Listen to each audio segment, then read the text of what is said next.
John Lilly once put it this way: there are no limits at all to the human mind whatsoever, except those we impose on ourselves because of our beliefs. And those limits are also beliefs to be transcended. And that's a view that suggests that the possibilities of human transformation are virtually infinite. And we have no way of knowing the outer horizon of what it means to be human.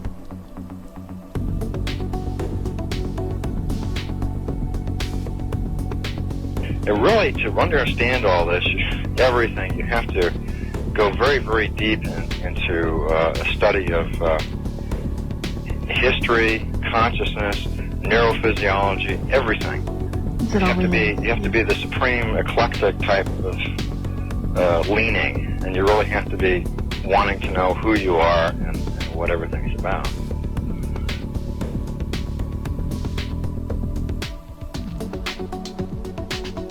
And the thing that you'll find when you go to sacred sites, if you're very humble about it, is that you are on a personal journey, and the sacred site will respond to you in a way that is appropriate only to you.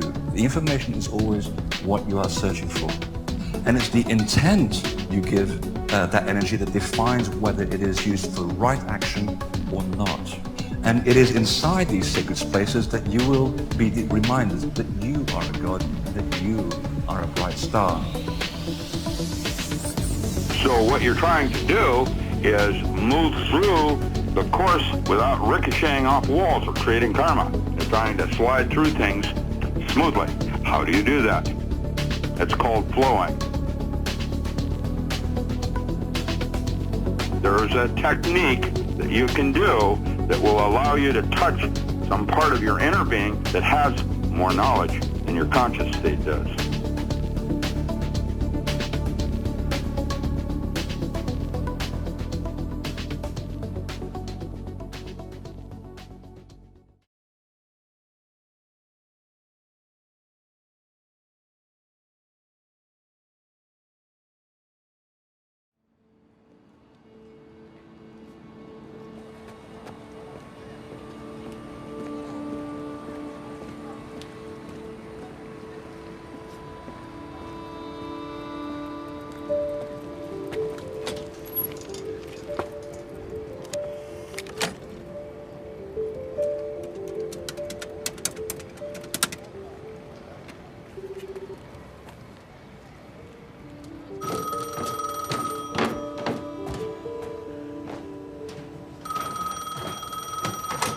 Adelstein residence.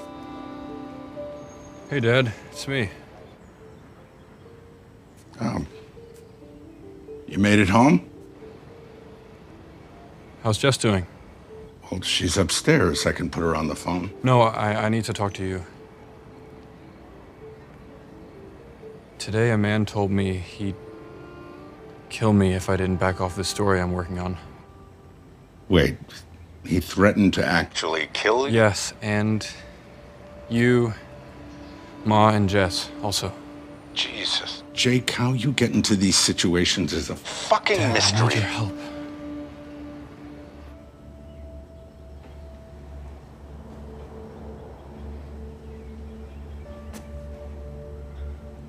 I'm listening.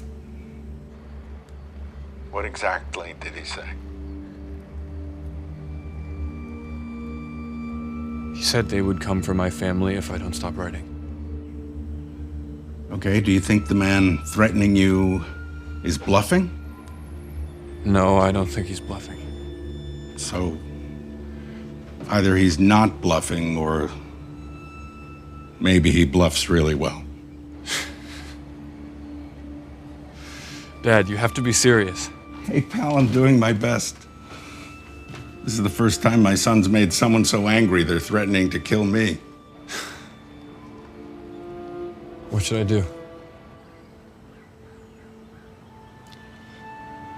If it's the only way through, the only way this guy goes to jail, I think you gotta keep going. Can you get it done? Yeah. Yeah, I can. Then do it. But Jake, be careful. Don't try and be a hero. I'm proud of you, son. Thanks, Dad. I love you. I love you too, kid. Be safe now.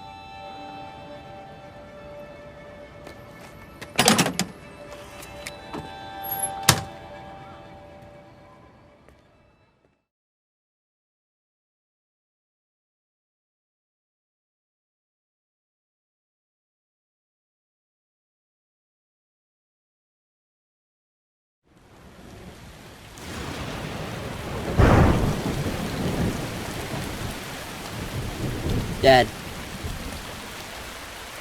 Dad. I'm here. How'd you do it? How'd you first ghost? Out for a run. Alone. Something we're never supposed to do. Ursa D. Camos. Right in front of me. I go for my cutlass. Shoots his pincer. Right through my shoulder. Next thing I know, we're over the cliff. Falling. 30 meters. Straight down. Into the river. We settle. Onto the bottom. It's on top of me. But it's not moving. And I realize he's trying to drown me. I'm thinking I'm gonna die. I'm gonna die. I cannot believe this is how I'm gonna die. I can see my blood bubbling up, mixing with the sunlight, shining through the water. And I think, wow, that's really pretty. And everything slows down.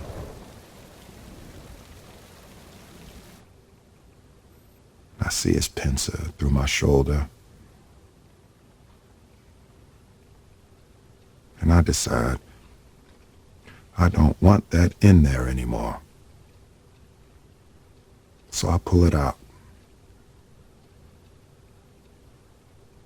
And he lets me go. And more than that, I can tell it can't find me.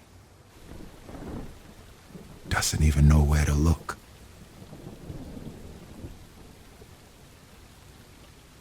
And it dawned on me. Fear is not real. The only place that fear can exist is in our thoughts of the future. It is a product of our imagination, causing us to fear things that do not at present and may not ever exist. That is near insanity, Qatar. Now, do not misunderstand me. Danger is very real, but fear is a choice.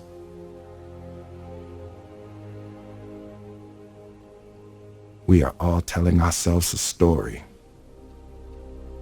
And that day mine changed.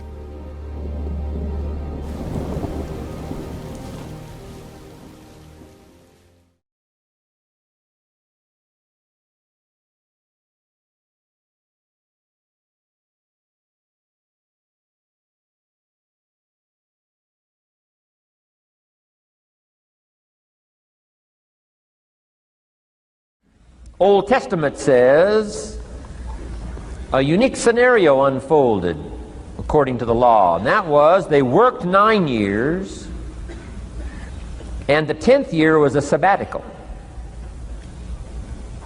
The 10th year, work 9, take the 10th year, and not just to relax, not just to replenish, not maybe just to get physically in shape.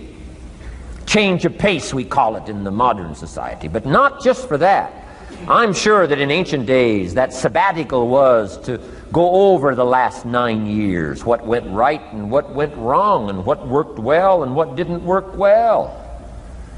And how did you grow, and how did you learn, and how did you change, and what have you got now after 9 years that you didn't have at the beginning of the 9 years?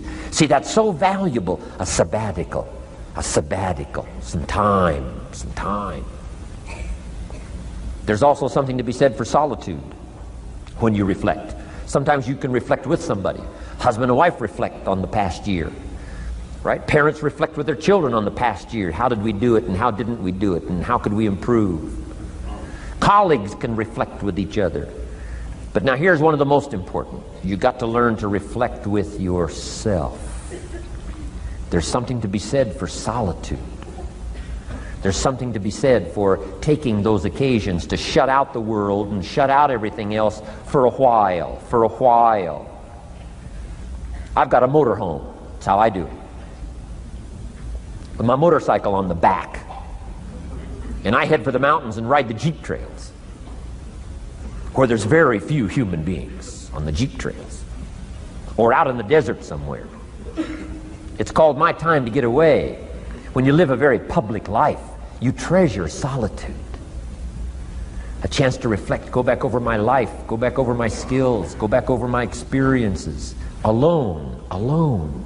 There are some things you need to do alone. Ponder, think, wonder, read, study, absorb, soak in. See if you can't become better this year than you were last year, better the next 9 than you were the first 9.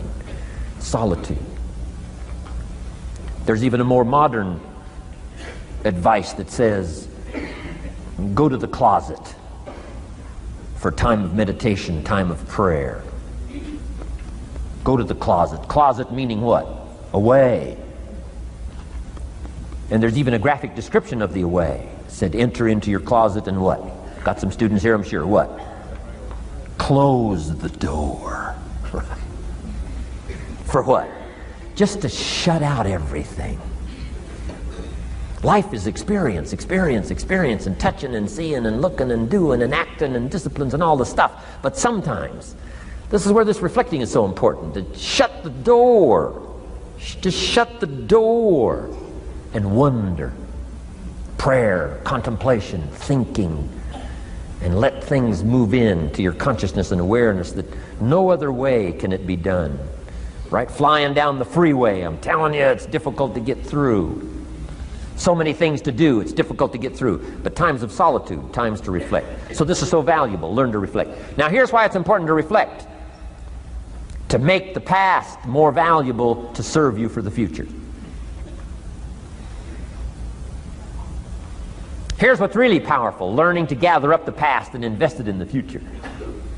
Gather up today and invest it in tomorrow. Gather up this week and invest it in the next week.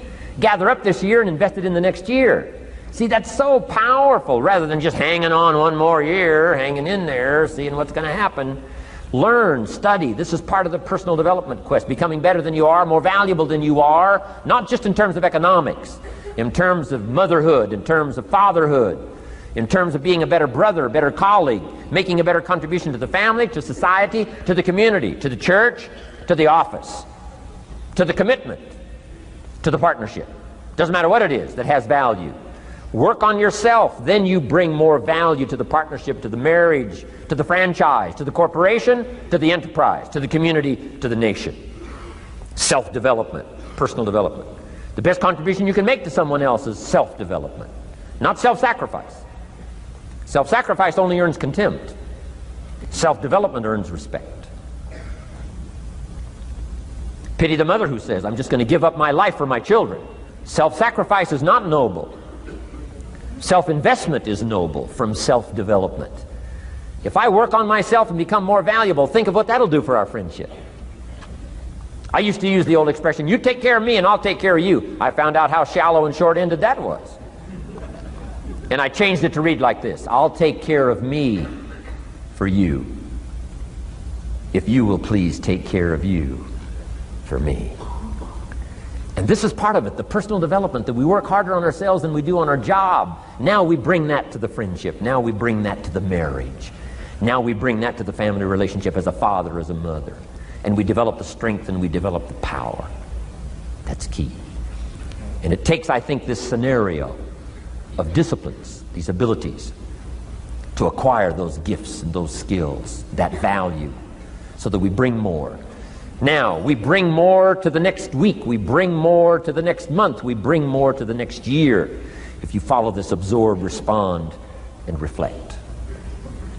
I said to my father, when he was about to turn 76, his 76th birthday, I said, dear father of mine, can you imagine what it's going to be like to gather up the last 75 years of your life and invest them in your 76th year? What a difference of philosophy, rather than just hanging on one more year. Gather up 75 and invest them in the next one. Gather up the last 6 years and invest it in the next year. See, that's so powerful in communication, which we're going to study soon. So powerful. So consider this. 1, the ability to absorb. 2, the ability to respond. 3, the ability to reflect. Here's number 4, develop the ability to act.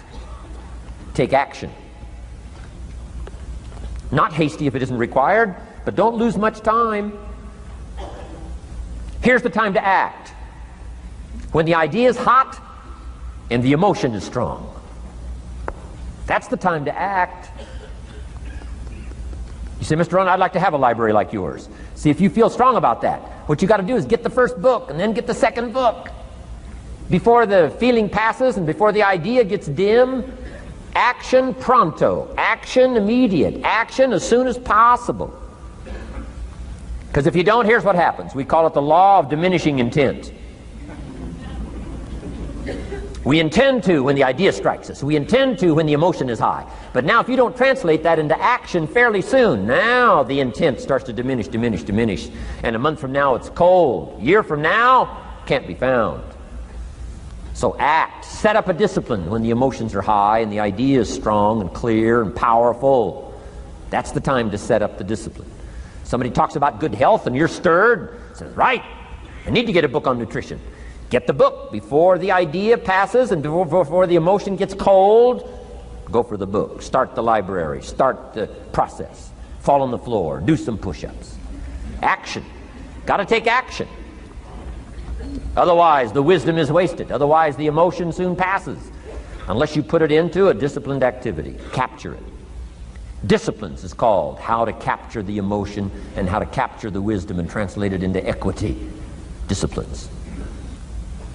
Now here's what's important about disciplines. All disciplines affect each other. In fact, here's a good philosophical phrase. Everything affects everything else. Nothing stands alone.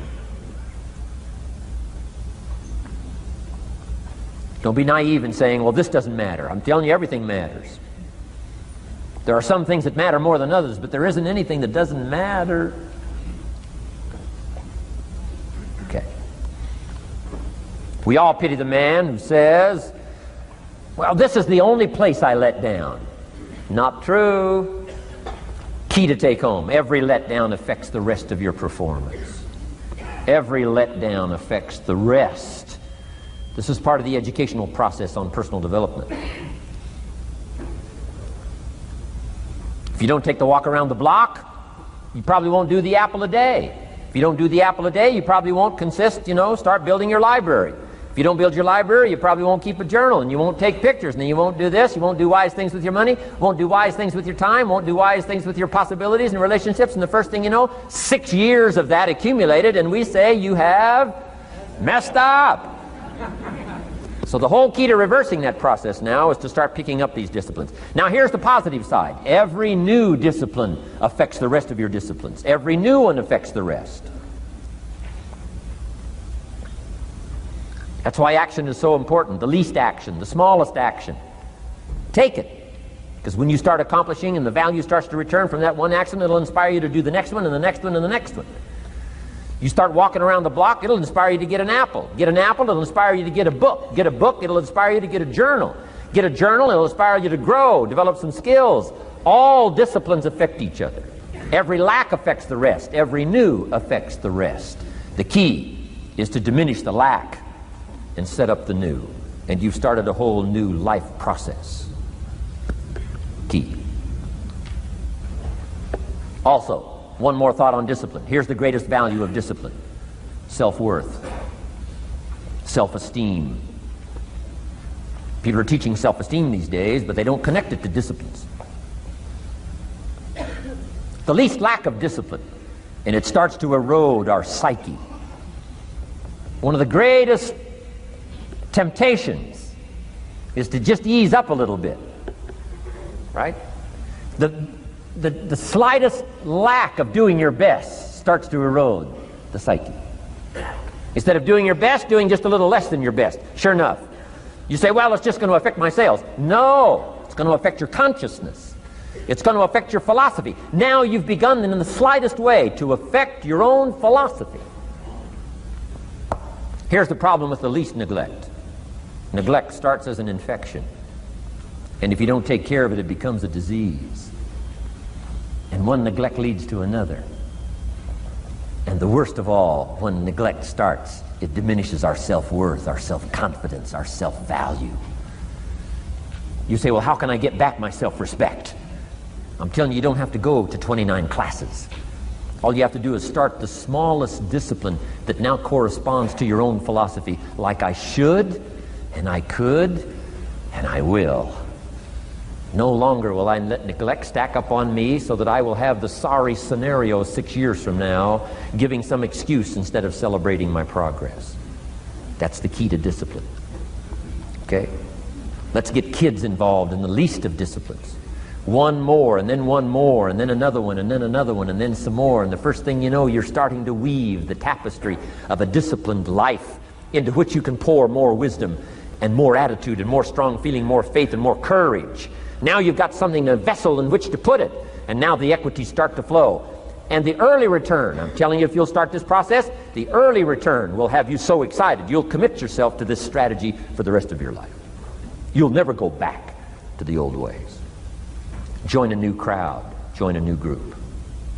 The disciplines to do it, take action. I recommended the last time I was here the little book, Richest Man in Babylon, and I said I've lectured now to over 3 million people in the last 33 years, and I've recommended this little book to almost all of them, I think. Guess how many have actually gone and got this little book? Answer, very few. My best guess is 10%. Such an easy thing to do. In that last seminar, right, I suggested this little book, number one, is easy to find. Number two, it's easy to buy. The most you can pay for it, $6, $7, $8. You can borrow that from your kids. And number three, it's easy to read. It's in story form. That's why I use it for teenagers, teaching them how to be rich by 40, 35 if you're extra bright, much sooner if you find a unique opportunity.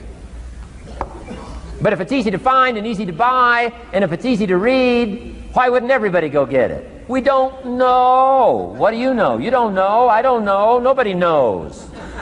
Here's how profound it is. Some do and some don't. Now here's the numbers. About 10% do. 90% don't or won't. And we don't know the mystery of that. And I'm telling you, 10 years from now, those numbers will still be the same. 10% will, 90% won't. The numbers don't change. Only the faces change. You're looking at one of the faces. I used to belong to the 90% who couldn't be bothered even if it was easy. Guess how many people have a library card? Wisdom of the world available. Transform your life in any value amount you want. By the way, how much is a library card in Texas? Free. Here's what free is. Easy. I mean, it can't be any easier than free.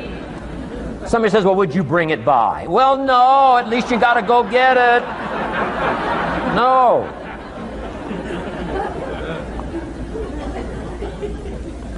Wisdom of the world available. Transform your life spiritually, socially, personally, economically, and every other way. Teach you how to be rich and powerful and sophisticated and healthy, influential. How many people have a library card? Answer, 3%. 97% couldn't be bothered. Guy specializes in happy hour, but he doesn't have a card.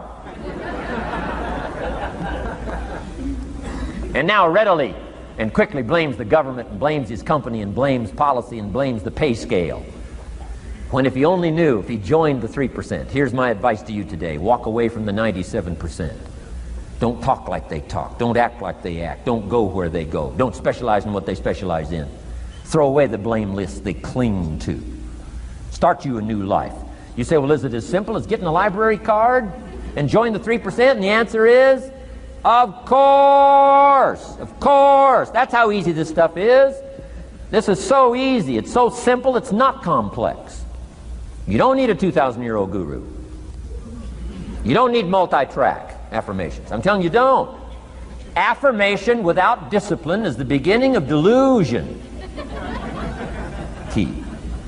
Don't let somebody sweep you into some contrary way to nature itself says, unless you labor. The miracle of the seed and the soil and the seasons and God and all the other stuff that's available, sunshine and rain, that's not available to you by affirmation. It is only available to you by labor. So labor well. Okay. Learn well. Discipline yourself well. And you can have all the treasures you want. This stuff's easy and simple. It's not ocean waves and seagulls. You don't have to move to Sedona where all the force fields come together in Arizona.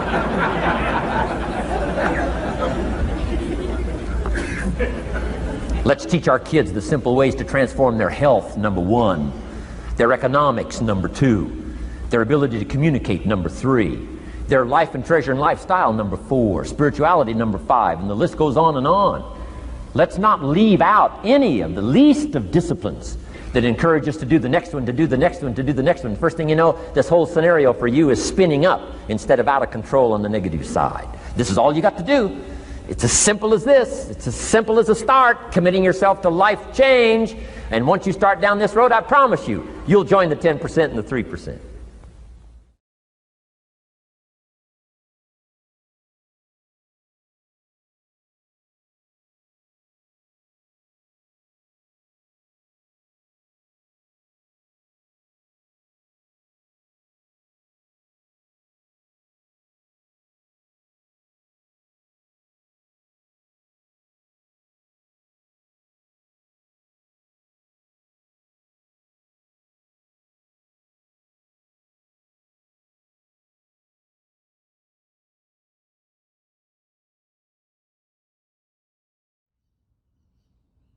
Hey guys, welcome. Andre Hodge, Infinite Potential Healing, Servant of Truth, with you once more. Thank you for being here, and I thank you for allowing me to be a part of your journey. I do always say that, and I do always remind you that your time is very precious. So if you're choosing to invest in myself, then I'm very grateful, and just for that is an achievement for me, let alone if you take away anything I say. So I really want to honor you for your courage to be here, endure all that you have on so vast a level, to just find me, to be into these sort of concepts, for you to be pursuing your best and finding your way through this really crazy world, hey, alright? So I come to you with what I perceive is very good news and a big success during the week. And I have been, in many respects, quite low-key. There's been a lot going on around me the last couple of weeks, and I could share it and all that sort of stuff, but it's not that important right now. But I did have a concept that I worked out was an option for us to explore with, say, in my GSF level work with some allies. And it played out really well. And I wasn't really too concerned about security this time. I actually wanted to be known in a subtle way. So I wasn't that close. And I did that to sort of see what got shaken out, right? But I was careful, I wasn't broadcasting it to the world, but yeah, it was just an interesting couple of weeks. And so if you watch Galactic Special Forces Part 30, I thank you for that. There was a lot put in there. I've got some really amazing beings that I'm very privileged to know and hang out with, and not just for pointless interactions, it's like with major purpose and choosing to do the best and trusting our awareness that we have, sort of thing, to go off and be reality authorities that we are, right?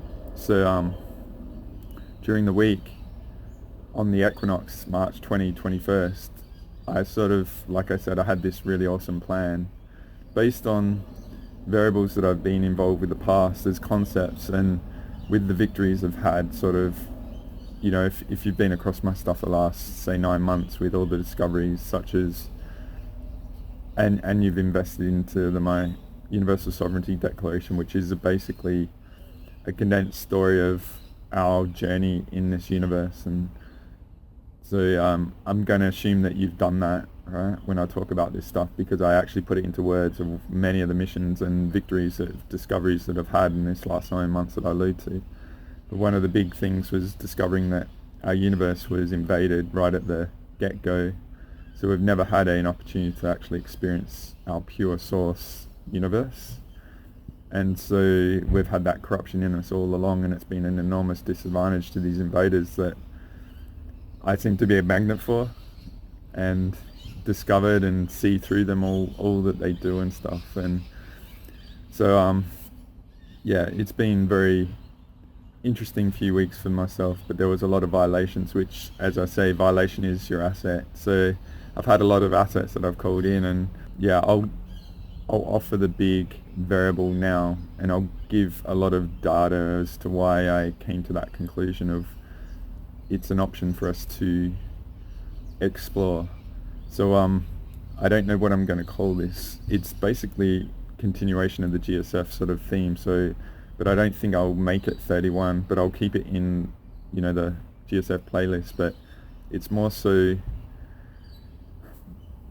and it wasn't planned with the Equinox, but this Equinox is fascinating because, you know, if you've been across me, and there's a lot of people I've sort of, in the background, I've shared the missions to, and not as many as I would have done in the past, because it worked out there was quite a few infiltrators that were taking that information and feeding it back to the apparatus that we're dealing with. And so a lot of the stuff was negated and people were targeted and stuff, which all, again, it's a violation on the highest level. So over these last 9 months of, since July, working out the code stealing and Kundalini harvesting and sabotage and all that sort of stuff, and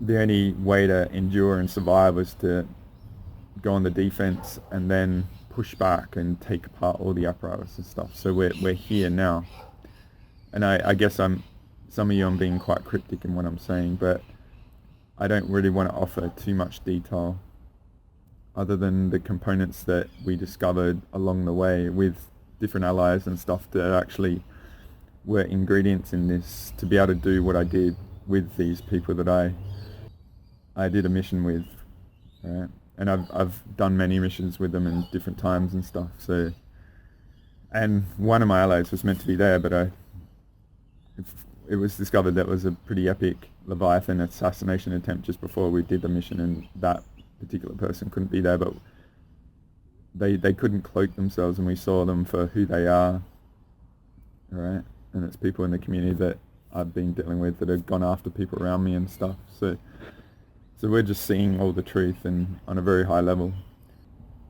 So getting to the end of what this is about and what we did on Tuesday and Wednesday, was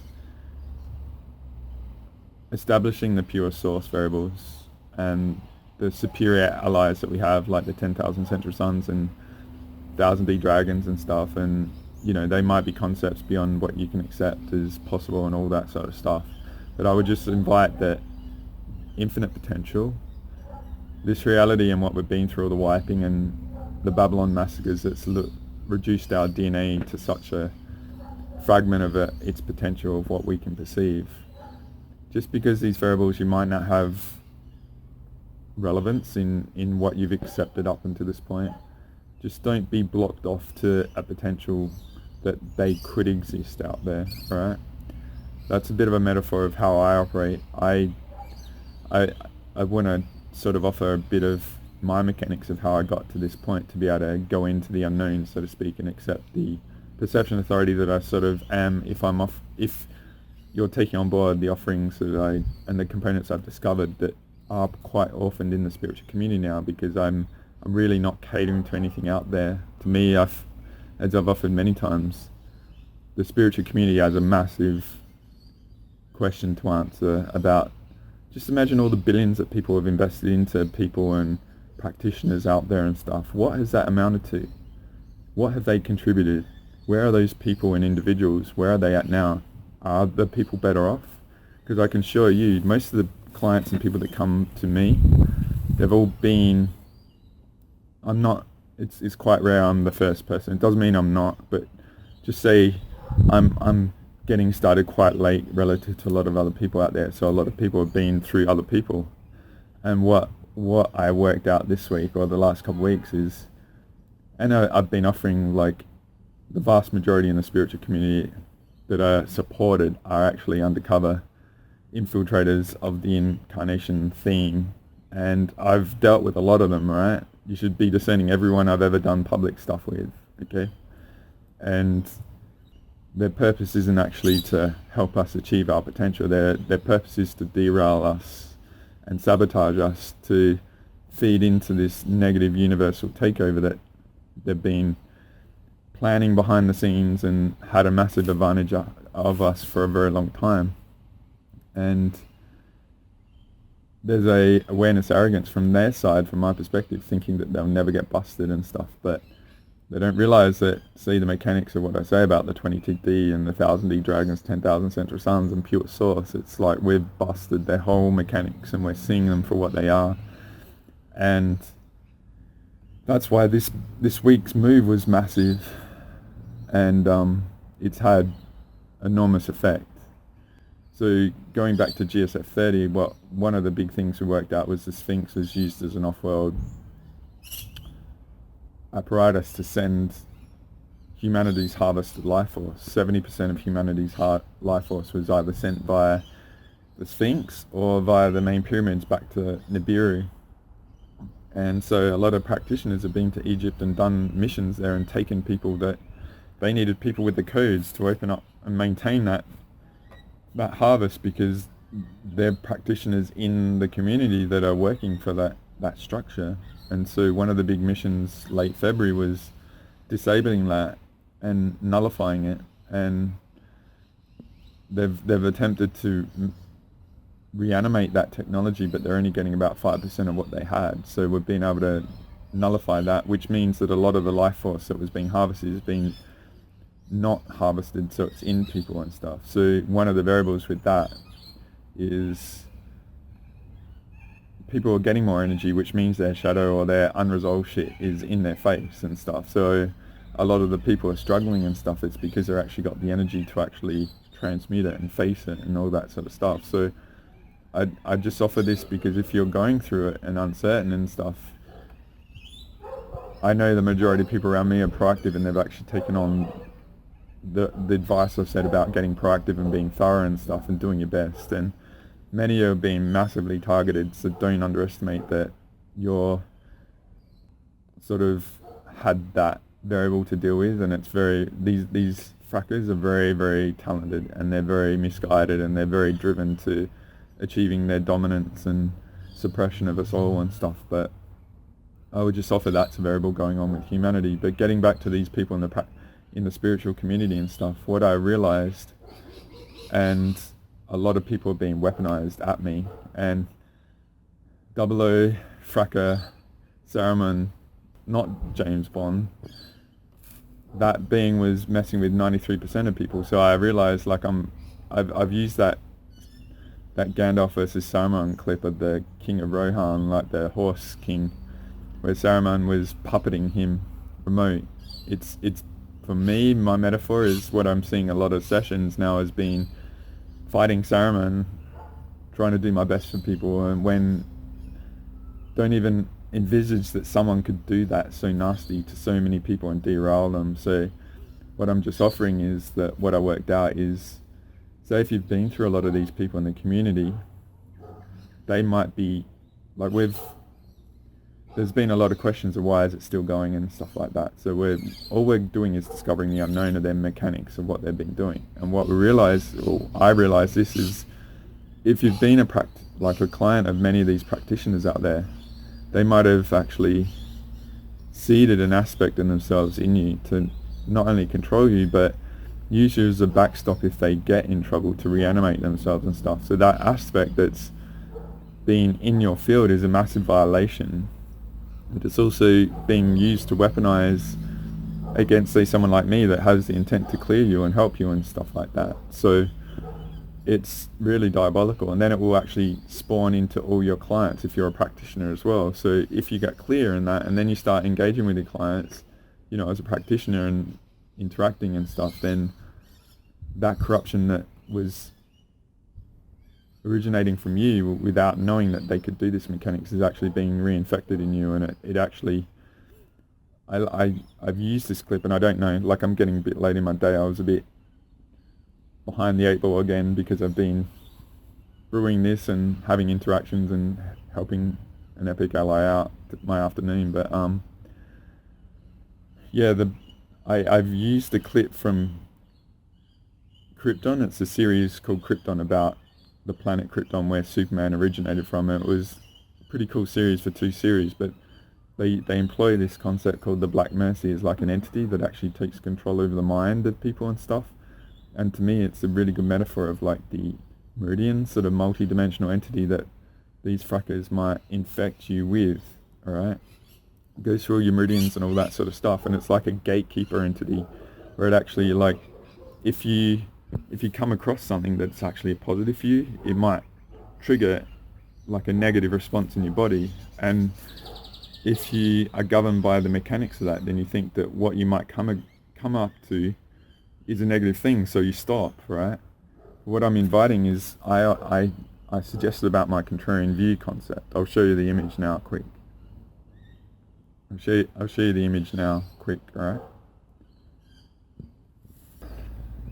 So I haven't shown this for a while, but what I invited the last 9 months is to do a contrarian on me. Flip everything about what I'm saying is maybe wrong, but do it for everyone in the community.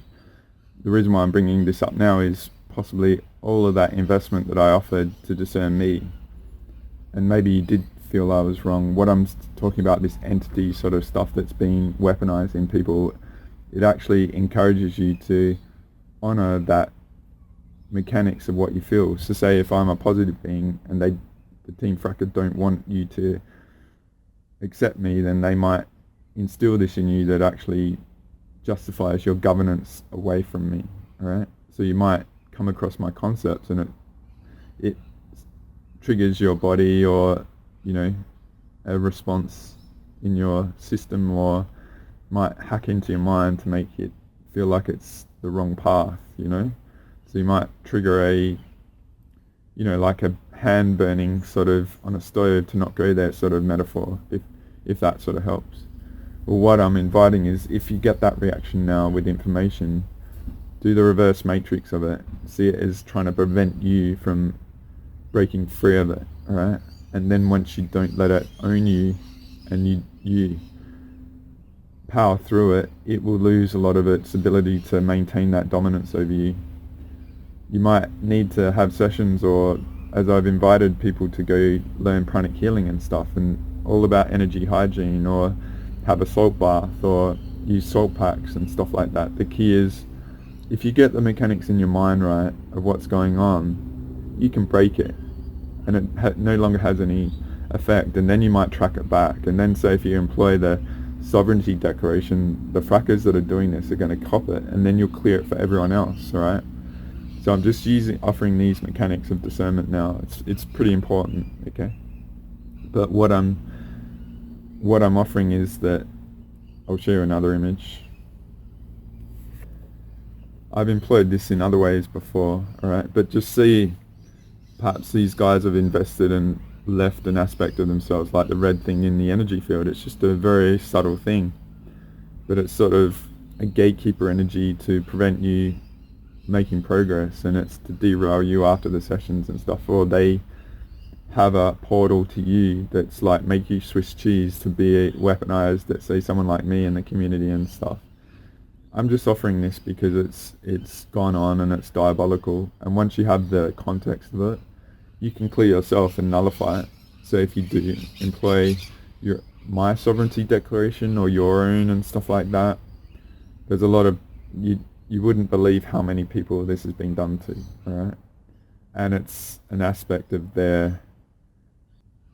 it's like violative maintenance of themselves and keeping the spiritual community in a stalemate and stuff. So we did this audit and we included all this stuff in the community, but if you've got it in yourself, it's sort of, you have to take responsibility for yourself, right? We can do all the big infrastructure stuff, but it comes down to the individual also being aware of this and taking care of themselves, right? Because despite all these violations and stuff, we still have to take responsibility for ourselves, and that's why the 22D mechanics is, you know, the reality authority sort of stuff, where we've sort of worked everything out to be superior and people just have to engage it themselves, right? So I've sort of talked a lot about a lot of stuff up front, but I wanted to sort of offer this about me, alright? Because if you like, how does this Aussie brat know all this shit? You know, why should I listen to him, or, you know, why is he the authority now and stuff like that? And I've offered, you know, what I've been involved in and who I've been involved in and all that sort of stuff, but I just wanted to offer a metaphor of the difference between maybe where I am and maybe where you've got potential to be, right? And I was, you know, I like offering clips of wisdom and attitude sort of stuff beforehand, and I've offered this Jim Rohn clip because I sort of woke up a bit early in my day and I got inspired to do some homework and watch a bit of Ashiana or whatever, and I actually forgot about this guy. It's interesting because I came across him probably a couple of years ago, and I included in him, I think it was in the Passion, Emotional Mastery Part 5, which is a big release for me. But around that time I employed a couple of clips of him and I found him really interesting. So my reason for employing him and that clip that's all about discipline and many cool things, alright? And I'm sort of like riffing off the top of my head with what was in it because it was pretty cool, alright? But it talked about having sabbatical and taking a step back and being isolated and processing and integrating the discipline, and then sort of the very small number in society will actually do the work and stuff like that. So I'm very fortunate because I know a lot of you guys. I don't have a huge audience, and there's a lot of manipulation of people and hacking like this stuff that I said to actually try and destroy me by many people, which totally busted. But those of you that stick around, I know you're actually very proactive. So I would invite, you know, a lot of you are in that 3 or 5% in society that would do the work and would buy the book and stuff. I've actually got the Richest Man in Babylon book. I wouldn't know where it is right now, but I haven't seen it for a while, but I did actually buy that book back in the day because I used to love books and stuff. So, but yeah, just see that my whole theme, solutions aren't that hard. Getting the context of what the fuck is going on has always been the battle, alright? Once we have context, you know how to navigate. I'll show you that image. I'll show you this one, because it's a bit of a metaphor. So the reality is trying to confuse us with all sorts of shit at the moment, right? And so if we get the context, we know how to navigate the right path and make good choices. So by holding the truth, it's trying to set us up for failure and stuff. I've got the other image, which is all about context and that, but this is a cool metaphor of much of the world, because they're actually, you know, there's falsehood and all that sort of stuff going on. But what I'm sort of offering is that my mechanics is I'm solution orientated. Like once we collect the data of what's going on, then our nature is to want to solve and improve, right? and evolve and make things better and leave a better legacy for our kids and all that sort of stuff. And a lot of the stuff going on at the moment is like very, very diabolical. It's trying to destroy society, so it's time to really fire up. And that's why, like, I released Galactic Special Forces 27, where I said big chess move time, because I'd been in, you know, trying to get going with people for many years and just massively derailed by very, very diabolical beings, all right? But what I'm sort of offering here is that I want to give you a bit of a metaphor of me, where I got from being a follower to a leader in these concepts, and accepting what I perceive is actually legit, and trusting what I get when there's nothing else to refer to, because I'm pretty orphaned now. I'm not accommodating any of the bullshit in the spiritual community. I think, like, we basically did a big universal audit, and we chucked everything in the spiritual community into it to be audited, and all the bullshit concepts and stuff, because in a way I'm contrarian to the reality, because I'm actually going more masculine as a guy, because I feel like a lot of the things in the spiritual community are all about castrating us spiritually and cutting off our balls, and we need balls now. We need bravery, and we need, you know, that fire and that resilience and that will to push through all the crap, right? And that's where I'm going, and I'm not trying to be accommodative of anything out there, and if I lose audience over it, I don't give a shit, you know, because I'm out there in the front doing it in the field, and there's pretty much no one else at this level, all right? And I'm actually putting all the people together to get them to actually contribute and being in the trenches with me and stuff. But I've had to sort of really push through and lead a lot of stuff. But all of that was a huge investment this week, and it's all paid off, right? And that's the audit that I'll talk about, right? But what I want to do is just talk about me and me, how I might be a little bit different, but help you to bridge that gap, okay? Because I've got a really good metaphor. And the metaphor being is, we all need to have the courage to really step into our power now, all right, and be an anchor for Earth and all the potential that's before us. And it may not seem like that, but all the craziness is an effort to disguise it and get us to co-create with our awesome manifesting skills to create the world that the system wants at the moment, because they've always been codependent on that. And many in the community, spiritual community, because our potency as an individual is magnified, who knows, infinite fold compared to people that aren't into this stuff. So we're the threat, and we're the most potent opposition to that. And that's where, say, my journey and all that has been so hectic, and yours has as well, right? I have no doubt. I've met many of you, and it's been horrific what people have been through. But if we don't step into it, then that creates a gap for that to be filled by these people, and it's the coast is sort of clear, all right? We've got a big win this week. So what I was going to do is talk about a metaphor of me, which is an invite for you to step into it yourself and measure in your own mechanics. But when I was in high school, I think it was 14, because I was about 1992, 91, and we used to do physical education in one of the classes, and I remember it. I remember what the floor looked like. I remember, because it was running between sort of badminton courts and the lines in the courts, and it was called a beat test. I don't know if you do it anymore or if it's done, but it's like, after say 10 seconds, you might have to run 20 meters or 50 feet, you know, between lines, and the beeps are like, it will go beep and then you run, and then you make it to the other side, and then you might have a little bit of a break for a few seconds, and it beeps again, you have to run back. And then gradually the time distance crunches, and it's less and less, but you're more puffed because you've been running more. And so, yeah, it's an endurance test, and it's, I don't know if it's used these days anymore. This was in the early 90s, but I used to be I used to play Aussie rules, football and cricket and tennis. My nickname was Aggers in high school because I was a really good tennis player, like for Andre Agassi.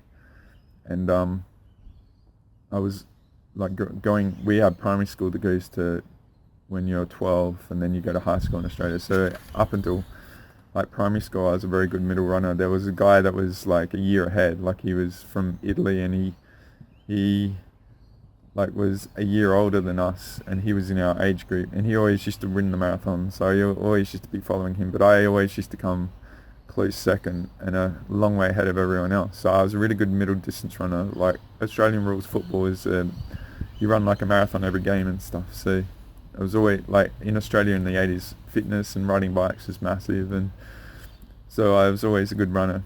So this beep test, I remember it. So I actually was the last to finish one time, and I think I ran 80 or 90 beeps, and I remember when I finished, because I was the only one last and everyone was sitting around and I was getting the intention of doing it, I actually didn't go to my extreme of being broken. I actually stopped and I just decided to not run anymore. So I gave up. Well, not gave up, but I won, and I could have gone a lot further, but I decided not to push myself, and I was accommodating all the people that are sitting around and waiting and all sorts of stuff. And I remember that very well. Because say if I did really well and I went crazy, like 100, 130, 150, it might have been a indicator to go at a higher level of sports and stuff like that. So I didn't know that, but I'm just saying all this went on. And I'm using this beep test as an example of, if you're around me from a spiritual perspective, to find me and accept what I say when I say I don't accommodate anything else. I've offered original concepts that have no reference. I've employed all the variables of what I want to take away of my past and my baggage, and I'm including them, say the Asher Clips or whoever the other teachers are, because I love sharing their actual frequencies and their voice, and you get to see them and discern them. And I love it when, if I'm the catalyst of you finding a teacher, like this Jim guy, you know, Jim ROHN, there's a whole channel, it's awesome. But he's very motivational, and it's like very 3D grounded, but also spiritual, and it has many metaphors of emotional mastery and all that sort of stuff. So I love it if I'm the catalyst of you finding the person that you look for. Like I've always honored other practitioners. I've always tried to give platforms for people, and I've done it in a very honorable way, and I've allowed them to be themselves, and never known that many of them are undercover incarnators that are hacking me on the multi-D to try and derail me and brand all the audience and discredit me and all sorts of stuff. I love doing that, because to me there's a karmic benefit if I help facilitate you to go find the person that's right for you. Okay, so what I'm getting to is, in me, like the people I've dealt with and what I've created and solutions for other people's lives that I've done, and all the benefit and all the investment I've made to everyone else. But also I've been extremely humble, and in like my gut, if it differs from someone else out there, I would rather see myself as wrong, because what they might be saying is like a narrative aspect of in the spiritual community where all these other people are supporting it, but I don't agree with it. But I didn't have at the past that I could be a perception authority. I didn't allow that monster ball into my world. And all I'd done after a long journey of going through shit with all these people and stuff, as a byproduct, I've had to accept me for my defense. And then, you know, conscious Tetris, right? If I take that as a foundation of I am true, then what does that unlock? And it unlocks all these other things and stuff. So in my journey, I had a very thorough, discerning, putting myself last, humble, lack, all that sort of stuff. I've gestated this strength in trusting myself so elegantly, but I also offer, like, this is the data I'm getting, like, what do you get? So I don't actually seek validation much anymore, because I'm so far out there. But say if I do these missions with these people that I know that are vastly more perceptive in certain areas, I take on board their data and evolve what I'm seeing and just see where I'm off calibrating. Because I've said in the past, like, making mistakes, I freaking love it, because the thing is, I'm not scared of failing, all right? Because I'm free from failure and that baggage of holding myself back. I'd rather try and fail than regret not trying, all right? That's my mechanics. And so, like, I'm 48 now, I'm older, like, I've been doing this 15 years, and I'm very thorough. Like, I used to Andrew's stuff, like 60 hours of listening to audio, just find the clips that would suit and stuff. I've been extremely vigilant, thorough on so many levels that it's all paying off now. So I would just offer that you guys out there, and I've met many people, I've met some incredible beings lately. It's been freaking epic. So thank you guys for trusting me. But it's like, metaphor of what I'm saying about the beat test is what a lot of you will be going through as well. But my content and the way I deliver all my variables, if you've done the empathy sonar and integrated all of that data, as I've said in the past about my DJing era, I'm trying to save you decades to get up to speed now. And so what I'm inviting is that this is a big significant component in the mechanics of me that has gotten me to this point now, to be able to go out into the unknown and not need validation, because there is no validation away. We're creating the concepts and stuff like that and discovering what is going on, and the vast majority in the community will not validate me, because it's like they'll be busted for where they come from and who they're involved with and all the scams that they've done and all the money and derailing of people and stuff. So I want to invite you to contemplate that, because it's not just about me, it's about you too. Because if you're here, it's like, I'm sort of the last option most people choose, but it's like, if you read the declaration about wanting honor and integrity, like I've sought spirituality for the epitome of society, and it's been the opposite. It's been the worst dog's breakfast of frackery there is. And it's just like gnarly, right?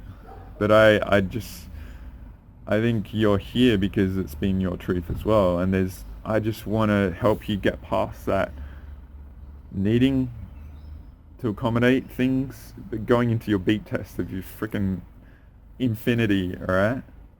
Because it's who knows who you are if you accept yourself to that level. And a lot of you that I've interacted with, it might feel like I'm challenging you and stuff. I actually being tough on you like a dojo, just see the angles and stuff of how that we can be messed with. And like in the last, say, 9 months of the videos I've released, I've tried to offer a lot of the influences and stuff, and it's just, we really had to raise our game big time. And so what we did this week culminates in a lot of that. But I really feel that with what I say now, you going into that unknown and accepting yourself is going to be a lot easier, because everything is sort of on our side. It doesn't seem like it, but unfortunately, I hate to use the word responsibility, but it's going to be important that you own your perception and build on that. What is your conscious Tetris? If you accept yourself now, like I have done, and I've sort of shown the way to do it, but I've also invested in you guys that have invested in my material. That when I've used the metaphor of when I used to train DJs up in the 90s, it took me 9 months to learn how just to beat mix. Beat mix is where you spin two vinyls at the same time and their beats are on the same thing, so you can crossfade to one song to the other. It took me 9 months to learn how to do that, but I could show people in 5 minutes. So I'm hoping this metaphor of what I'm saying is like 5 minutes to your infinite beat test of self-acceptance now, and going into that with the no need for validation anymore. Because I can assure you, if you're really pushing hard and into this stuff and thinking that you're GSF and you have vulnerabilities like that, they're going to get smashed. And I'm not here to put you back together. You've got to either engage me professionally like a session, or respect my boundaries, or maybe you get taken out or whatever. But I think all of that stuff is not going to work to the level it has, and we've flipped it all this week. So I'll just move on, all right?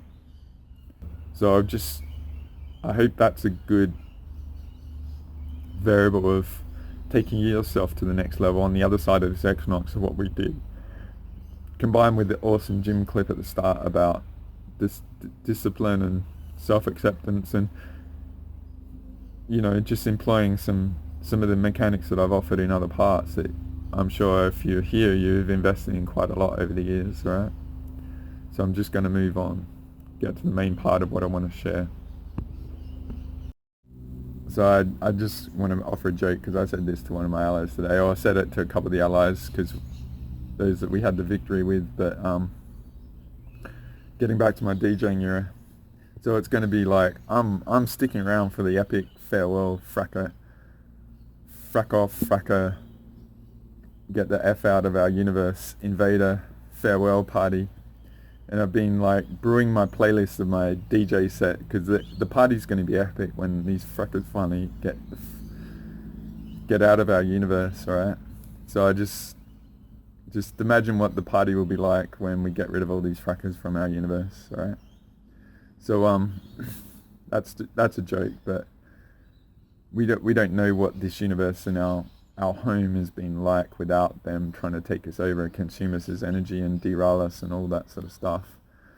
We busted them so bad, and yeah, it's just what I said about the animation and all that sort of stuff, and I've offered in the influences and all that sort of stuff. There's every dirty trick being played in the book, because their back is against the wall. They don't really realize it, but the game is up because of what we sort of did this week. And we're just, don't sit there thinking, why isn't this fixed, Andre? You're doing all this shit. Like, maybe you need to get off your ass and do the declaration a few times. Maybe you need to create your own thing. Maybe you need to get a healer. Maybe you've got roles that you've been sitting on your ass doing. Inaction has a consequence, alright? But I'm just kicking the ass of us, because we are so epic and it's time to own it. And a lot of other people in the humanity, like I said, the energy coming back from disabling the Egypt tech, a lot of people are going to have to face what they've avoided, and it's going to be like cramming before the exam, so to speak, as the 3D sort of has less meaning, okay? And I might include the Ian Crane clip somewhere on this about the Guerrero saying let go of everything, but co-create, like get your creation and visualization going of what you really want, right? Because our potency has been given a big upgrade, and trust me, Earth is really online. She's badass, and she could flip all this anytime she wants, right? And pure source is there in the 10,000 central suns, as I've offered in the declaration. If you've invested in it, they're all there for you to engage with if you have the courage to. So what I'm getting, it's going to get late, and I've been pretty high frequency and stuff, so I just want to get to the point, because this is the big thing, and this is what this video is about, whether it's like March 2021, 2024 Equinox, pure source, universal audit, alright? So I'll just offer a few of the components that we worked out, alright? And as I said, it's for you to discern. If you've trusted them and stuff, awesome. If you haven't, if you've got the perception to engage with them, I would do it. Discern them yourself. Know they're out there, but who I deal with and what I've done, I know the pure sources and the 10,000 central suns have sort of given me an upgrade and stuff, and it's all permeating through me now. And these frackers have been trying to cut me off and that and mess with it and all that, but again, violation is your asset. So every time. So this video is about an audit of stuff, and so every time I get violated, I audit the whole planet. I initiate an audit of the whole planet, so if one fracker is messing with me, they all suffer. So, and another thing that I've sort of engaged and I've said to the allies around me, there's a lot of remote viewers influencing and remoting in and stuff, and that's a fucking violation, okay? So what I've got in my energy field and my defense is like, if you do that in a violation, I'm going to have you walked in like a traveler of a pure incarnation war ally to walk any violators out, alright? So you guys with epic talents and stuff, I would suggest that you initiate that in your field as an aspect of your boundaries. If anyone violates you without your permission, then they risk being walked in by a positive ally, you know? Because it's war. It's like, these frackers aren't going to go down quietly. They're going to do everything they can to destroy us and undermine us to maintain their insolvent presence here, which it's the time that's come for them, sort of thing, right? So I just want to establish a few components, all right, with the missions that we worked out, things, all right? So I'll just show you an image first of the source. The source and pure source corruption sort of thing that I've shown you many times, right? So this is one of the big variables, right? So I've shown this, I haven't shown this for a while, but I talk about the law of one, and I just want to use that concept. It's not the particular book or talking, teaching and stuff, but it's a concept that even Asher talks about. Is what is being believed is that everything going on in our universe is organic to the universe, right? And so there's negative aspects out there created and stuff, and like there's good and bad and polarity and stuff. But what the concept of the law of one sort of thing is that pure source separates itself to create experience, and there's good and bad that's part of that, right? There's no concept that something external can be influencing all this sort of stuff, right? And it's like, sure, there's a vast range of experiences to be on offer if there is bad, you know, I appreciate that, but what's gone on isn't organic to this universe. And what we established in relative to the people I deal with, and this is a concept that you have to discern whether it's true or not, I'm inviting that there was an outside invader that invaded our universe right at the moment source gestated the possibility for experience, right? And so ever since, the corruption is on a big part has been based on this outside influence that's wanting to consume our universe, right, and use it as a fuel source. And this is, if you've read the declaration, it's what I say about the moment of our greatest vulnerability. There was an opportunistic sort of invasion that corrupted us, and we've had it in our source code ever since. So we've never known that this corruption has been built into us. So it's like a massive backdoor. And so if it's built into us, we don't know it is a corruption. We don't know there is corruption, sort of thing. And so the violators and invaders have had their way. They've had a massive advantage. And so in the sovereignty declaration, I talk about how I sort of flip the mechanics of, say, in the past, like a bit like the invaders coming into our countries that are being supported over the natives, right, and the citizens of the countries. It's very timely metaphor going on in our reality as a micro of the macro going on. But what's going on is the invaders, they're not connected to source, so they're actually not governed by the rules of the universe. And we've honored the rules of the universe like karma and stuff like that. And so what I was able to do in the declaration was actually flip that, because, oh, you're not a part of source, you're invaders, well, you're actually not protected by it, and we don't have to actually hold back, okay? So they actually have no protection, and we can go hard on them, alright?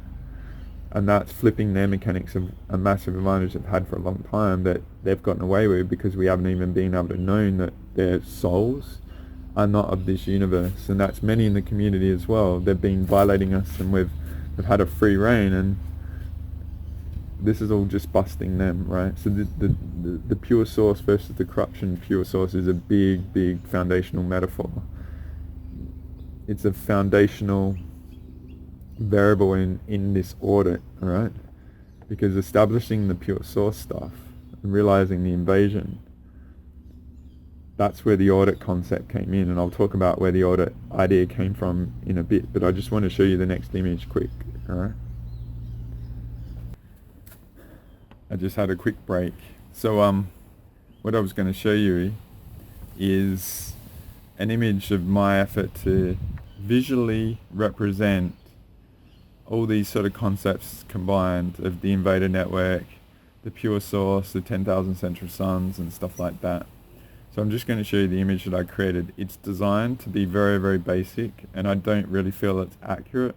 But the idea of its simplicity is to help you see with context of getting all these variables, of seeing all the structure, of how easy and elegant this solution is that I sort of worked out about the audit, alright?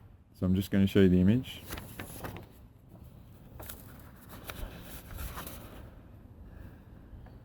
So it's getting a bit dark now, and I won't have too much to go, alright? So say the pure source universe of ours I've done as a circle, alright, the green circle. And what I've done as a representation in the invader is the all-seeing eye, the Weezedak sort of thing, as a triangle, alright, that's imposed itself over us and in us, alright. And I've done the 10,000 central suns as the green circles, and I've just done pure source at the top, right, as the authority of all this, because everything inside of it is source, alright, pure source. But the red line is us disconnected from our allies, and the invasion that came from another universe, right, has imposed itself over us to harvest from us, alright. So I want you to see how simple it is on the big scale, the concepts all combined. And I'm not sure whether the circle is accurate and all that, but I like the triangle. I was actually thinking of putting a bigger triangle over the top, alright, and a bit similar to the structure of the Weezadak, but yeah, I hope this helps. And so Earth and us are at the bottom, they're harvesting from us and sending it up to the Weezadak and other universes, like I said about the Sphinx and the pyramids and stuff, if you watch Galactic Special Forces Part 30. But so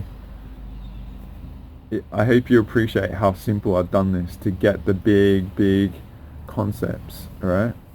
Because it doesn't matter, it is what it is, alright? There's all sorts of detail and infinite sort of data and variables in it, but just if you can appreciate this, how simple and elegant it is, then these are the main components that I'm sort of introducing here. Like I said about the pure source and the corruption, like we never knew our universe was corrupted by a foreign invading force. Like, how crazy is that? Like, the freaking person that I did it with that worked all this out, you know, like I said about the beat test, and we have to accept our perception authority. Like, if we don't accept it now, no one else will, potentially. So that's where I'm going into the leadership thing, and I'm inviting you guys that have taken on these data and all this. I'm not saying I'm the be-all end-all. I'm saying there's plenty of space for other perceptions and complexity realization and stuff. I've just sort of really been liberated by needing validation from the corrupt community, and I'm going into my own unknown. And the unknown of me is like, I might actually know more than anything out there. It's not I'm wanting to claim that or all that. I think it's a sad state of affairs. Is if this Aussie brat is the one that's needed it, it says how bad shit is, alright? But I just, like, with all that, it's like, if I don't stand up, who else will? And I'm really wanting to inspire you that it might be terrifying to go into the unknown of that self-acceptance, but it also is incredibly liberating. And then, like I said, you get free of the failure, and you don't have regret. But say if you do fail, it's like, I see failure as a reference of the potential I didn't really realize I had at the time. So I recalibrate to what I was off, and I integrate that incoherence of what is into my coherence, and then my expansion is amplified, and I keep chipping away and expanding in that. I've just done that like Thomas Edison 10,000 times, trying to create the light globe, you know? And you constantly do it, and you build up those multi-dimensional muscles, and it becomes very efficient to not need validation. And I don't really care what people say. Like, the super psychics that I deal with, they're the validation for me, because I'm actually giving them components, because when you're so vastly aware and multi-D, I'm like a grounding anchor for them, right? That actually gives them a launch pad to, like, target their perceptions, right? And that's what we do in these GSF missions. It's really, I really wish I could share them, but it's also the safety of the people around me is pivotal, because there was efforts to take me out, and the people around me, like even my ally, like I said, Captain Marvel, was taken out, so she couldn't actually be a part of this mission during the week. She flipped it all. She saw all of them. We saw all how disgusting these beings are that I've been dealing with, alright? Their true uncloaked self, alright? It's like they live, you know, they're Playboy models compared to how nasty these fuckers look, you know? So yeah, just appreciate that concept. This is the structure of what I perceived and I appreciated, and I'm just trying to make it as simple as possible, because it is so simple when you get all these. So what happened, right? What I worked out is, since we established this, alright, to say the 10,000 something true suns and pure source is vastly more perceptively authoritative in this universe versus the invaders, they're inferior to us.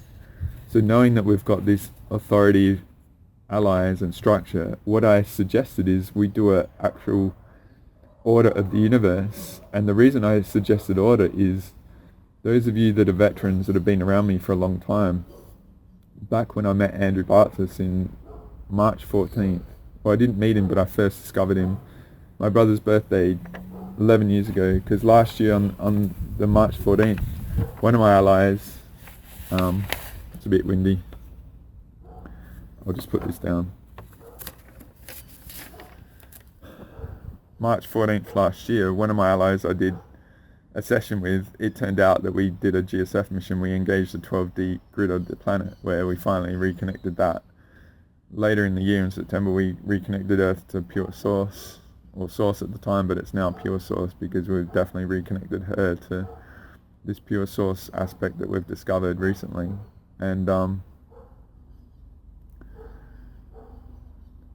yeah, but what I'm getting to, the March 14th, 2013, so that's when I discovered Andrew. And March 2013, what he said was there was a big Prime Creator audit. Alright, so I'll show you the image. My opinion, that frecker there is Prime Creator, not pure source, okay? So what he said was Prime Creator initiated an audit, and the variables in control of Earth were 5 positive, 5 light, 5 dark and 5 neutral. And of the 5 neutral, the negative took out 3 of them and imposed himself, and then the light had to go in and defend the others and took over 2 of them. So there was 7 light, 8 dark, okay? And it was a time war hairball here. And the Prime Creator's purpose was to do an audit to work out a solution of all the stuff going on. So we're 11 years later, and as I said, everything in the spiritual community, all the money invested, billions of dollars, every person in there, everyone that's claimed their authority of things, if we look at our world, like, humanity is under massive threat, okay? Nothing has worked. In this audit that I'll talk about, we put the whole spiritual community in the audit to get all their skeletons and all their frackery and all the shit that they've done and hidden and stuff audited, so everything is known about every individual that's ever been in the spiritual community. All right, so I'm using the reference of when I first met Andrew, that he said that Prime Creator initiated this audit, okay, of everything. So what I worked out, all right, this evolution of understanding from myself has been over a very long time of being in the field, clearing up allies, working with allies, doing missions and stuff, and finding these little components of stuff. Plus it's all discovering Ashiana about the Phantom Matrix and all that, doing all the Echo series over a couple of years. This is understanding this concept has been a huge investment on my behalf, and it's been not just my effort, it's been a byproduct of interaction with amazing beings that have helped clarify all this, and massive awareness victories of chipping away to add puzzle pieces to understanding this. So in the Sovereignty Declaration, it's like a codex of understanding all this, and it's the outside edge of the puzzle, or the context. And so with all the context, understanding of what's going on helps to formulate a solution. So with trusting all this and establishing all this, based on that concept of an audit in the past, I felt, alright, well how about now, like, we do something we've never done to discover everything going on. We do a freaking audit of everything in this universe, and including and especially all the invaders, alright? Because trust me, they've got so many freaking skeletons in their closet. They're all, like I've said in the past, a lot of the people that have interacted with me that are actually undercover frackers, they're all trying to deny their fate, okay? They're all trying to hack us and derail us from discovering how evil and fucked up they've been in the past, okay? So I'm an awareness threat because I'm bringing people to closer of that self-organic realization of everything. And so I've been massively violated and targeted, and it's been especially gnarly in the last couple of weeks, right? Because there was something big brewing, and it's a threat. And so creating the new sovereignty declaration was a huge victory in releasing that, and it was very tough after and leading up to that. And there's a lot of stuff going on and stuff, and like I talk about this black mercy stuff, possibly the email systems and all that are a bit affected, but it's more likely people being affected by interacting with people that are being corrupted to corrupt them like a virus that actually creates polarity against the truth, like I said, about the flipping everything and the contrarian view of things, and people don't realize and don't accept that they could be compromised. They just trust what they get and think that they're accurate and that everyone else is wrong. And so there's been enormous weaponization of the polarity against me and stuff like that, which that's all cool. It's all experience. I'm not saying it's bad. It's when you go down that path and you've got the reference of how it felt and being in it, you're wiser and you've got experience, so you know what's wrong and what's right and stuff. And I would offer that anyone that's gone through that experience, and you've been violated, so you've got an asset, right? So what we did, we initiated, like, I sort of held it as a card close to my chest of when I just got myself clear on Tuesday, and I cleared the people around me, and I got their help to clear me and put a couple of people back together, so to speak. And then it came to the point where we're clear, and because if you've got a corruption in you, it can be a Trojan horse to being attacked and being corrupted. And so that's why proactive and being thorough in the healing allows you to be safe and clear, as I just feel my right shoulder then, alright? Because people aren't liking this, alright? They don't like you getting this. This has been done, alright? So by us initiating this on Tuesday and doing this top-down universal audit, we inquired with Pure Source himself whether they wanted it to be done, and it was like, well, I haven't done this already, alright? So it was like, holy crap, we did an audit of everyone in the universe. We initiated it, and so it's like imagine a 1,000 audit. There's nowhere to hide in this universe, alright? You might have aspects out and all that. Everything has been audited. So one potential of all this audit of everyone is this will be a basis of a new truth records, alright? Not an Akasha Bullshitter records, alright? The radio body overlay from the phantom, to hide from our truth. Or not hide, but distort us from our truth, which doesn't add up, which means we're codependent on external validators that are undercover invaders, if you will, right? So, yeah, I just, it's been a massive victory to get this done, because what happened is a lot of the negative was identified and nullified because of that, alright? So it's a huge sort of conceptual victory, because no one ever thought that we could actually audit the universe, right? As I did the metaphor about the beat test of going into the unknown and just getting original new concepts, I'm governed by the infinite. I don't need validation, and I'm inspiring you to also be governed by your infinite of what we can do. It's not inventing stuff. It's the ability to employ our awesome, incredible imagination technology, and what we realize is a lot of that's been stolen as well, alright? So if it's possible, we can do it. And so what I offered about this image is, once we knew the outside edges of the puzzle and the constraints of where we have our strengths, now it's time to employ our dominance of our home, of our universe, and once and for all get rid of all these frackers. So how elegant is it that it was done on the Equinox, when the changing of the seasons, so to speak, alright, and changing of light to dark and dark to light wherever you are on Earth relative to that period, okay?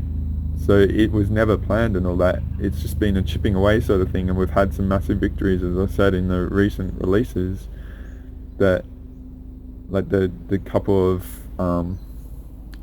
recalibration to a new energetic reality sort of releases, and the recent GSF 30, alright, about the Sphinx and stuff like that. So it's only happened this week. There's very few that know about it, but I'm sure a lot felt it. And so what's happened with Earth is she's really lit up, and I saw there's some sort of hijacking of our victory to obfuscate and hide this, what we did, to derail and hook people into shit, because we've done audits of all the code stealing and all that sort of stuff, so people, they create lures to get more and all that sort of stuff. But we checked in on, as I said, about the Sphinx and energy harvest of humanity, and while it was 70% taken in the past, only 5% of that has been gained back. So humanity have a vast amount of energy. We've busted sort of the violations of Earth and many in the community, and there's a lot of very highly aware frackers that have been trying to weasel their way out of stuff. So I would just offer, watch out for certain people trying to get back in your world that have been audited, that have had very obfuscated, violated pasts, that have done a lot of negative stuff, alright? And this is a big thing of the highly aware, alright? You can't, if people out there are claiming to be highly aware and displaying their skill sets, alright, then they know everything, they see all that is to be seen, and if they're creating sort of a concept 3D aspect that they aren't aware of this stuff, alright, and they don't want to talk about it, or they don't go into areas of talking about it, I would invite that they're hiding a lot, alright? Like, you can't give the highly aware benefit of doubt. The highly aware absolutely know what they're doing.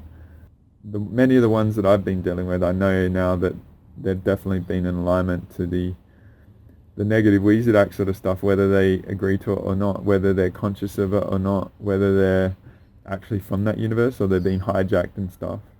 You cannot give the highly aware benefit of the doubt. You should be highly, highly discernative of those that have portrayed themselves as very aware, okay, and why they aren't talking about all this. Because I would invite that they're actually a part of it and they don't want it known.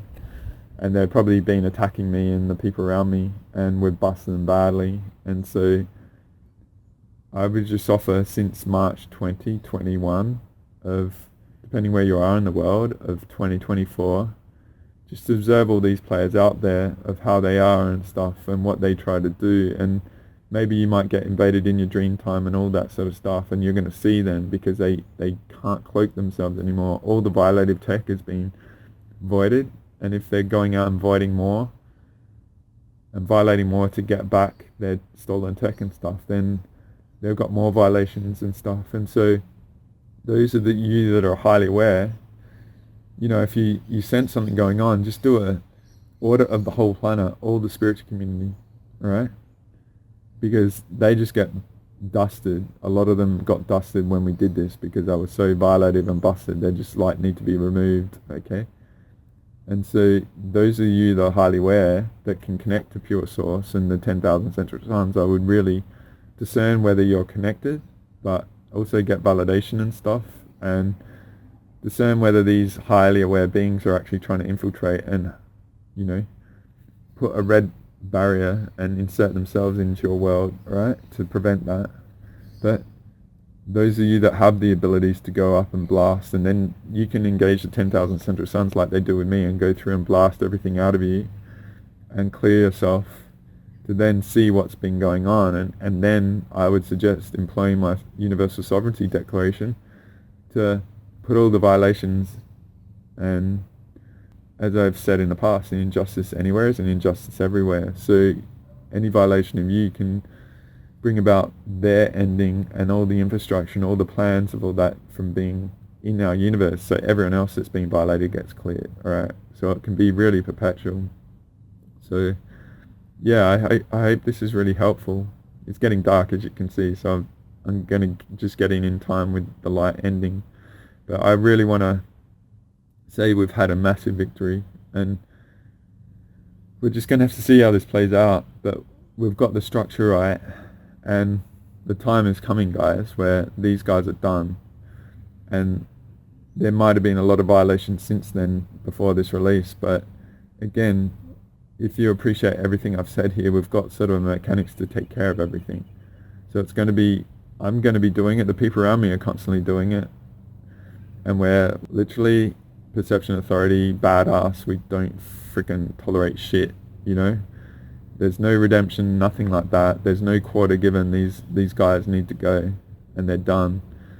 And don't let their manipulation and hacking and all that sort of stuff and playing a certain way on the 3D try and hack into your compassion tech and heart tech and steal your talents and codes and, you know, insert themselves in you to actually delay the inevitable for them, alright?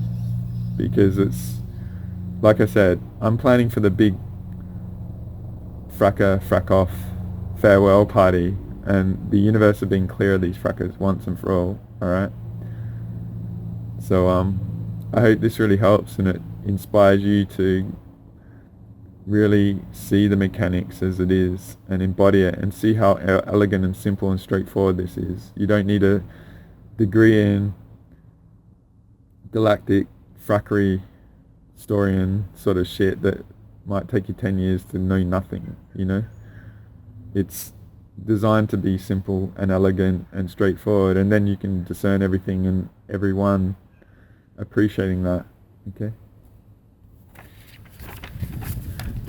So as you can see, I'm in the dark, so I'm just going to round this out, and yeah, we'll see how this goes. It's been a huge achievement for myself and an honor to be a part of, and I'm not separating myself from anyone. As I said, I've just pushed and worked hard and trusted myself to be able to offer these concepts. But we'll see where we go, guys. I really hope this is a potent release for you. I hope you've experienced what has gone on. You've been very much cleared by our doing this audit and busting a lot of shit.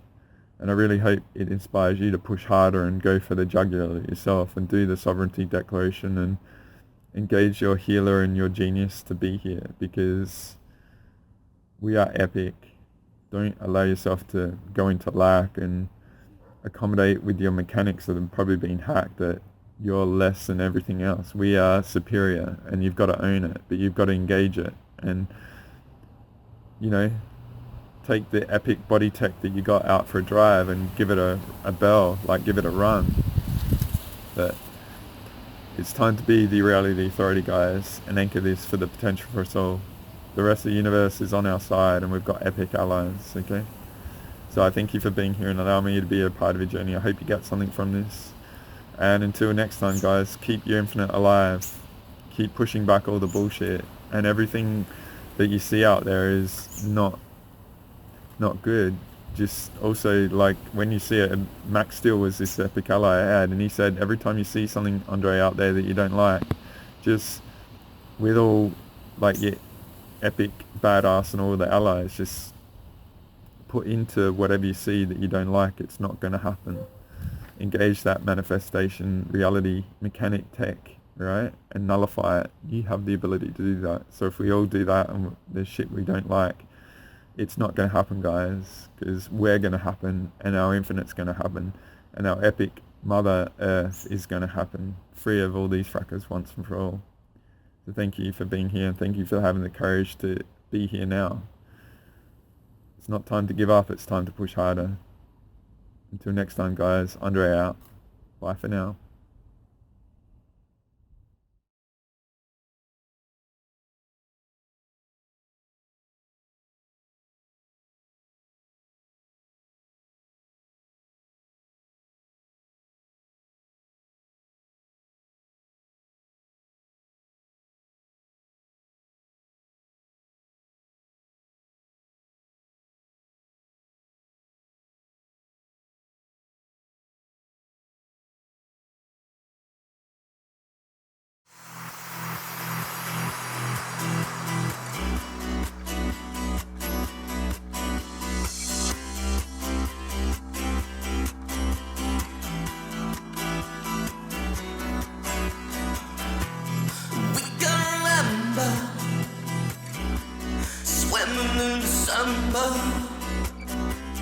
Heading for the city lights, 975, sharing each other,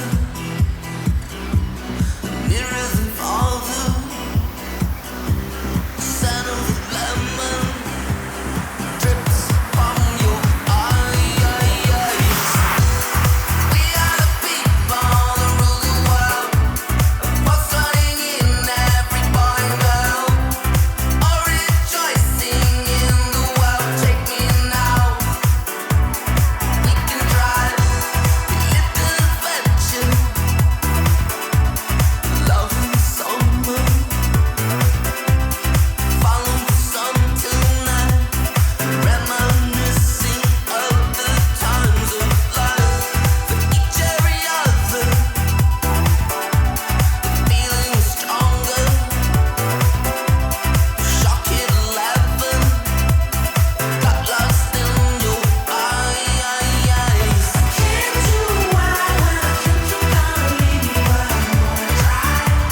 John Lilly once put it this way: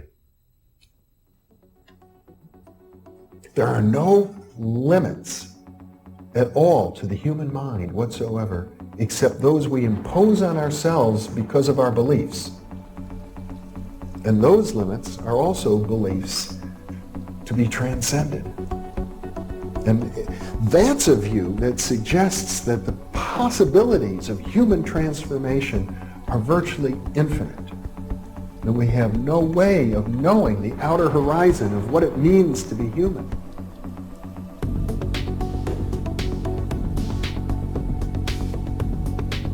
And really, to understand all this, everything, you have to go very, very deep into a study of history, consciousness, neurophysiology, everything.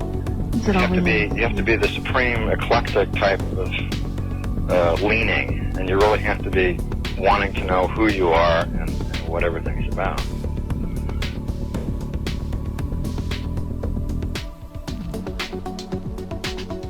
And the thing that you'll find when you go to sacred sites, if you're very humble about it, is that you are on a personal journey, and the sacred site will respond to you in a way that is appropriate only to you. The information is always what you are searching for. And it's the intent you give that energy that defines whether it is used for right action or not. And it is inside these sacred spaces that you will be reminded that you are a god, that you are a bright star.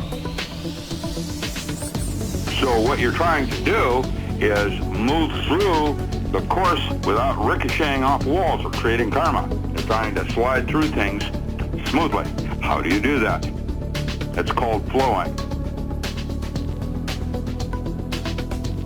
There's a technique that you can do that will allow you to touch some part of your inner being that has more knowledge than your conscious state does.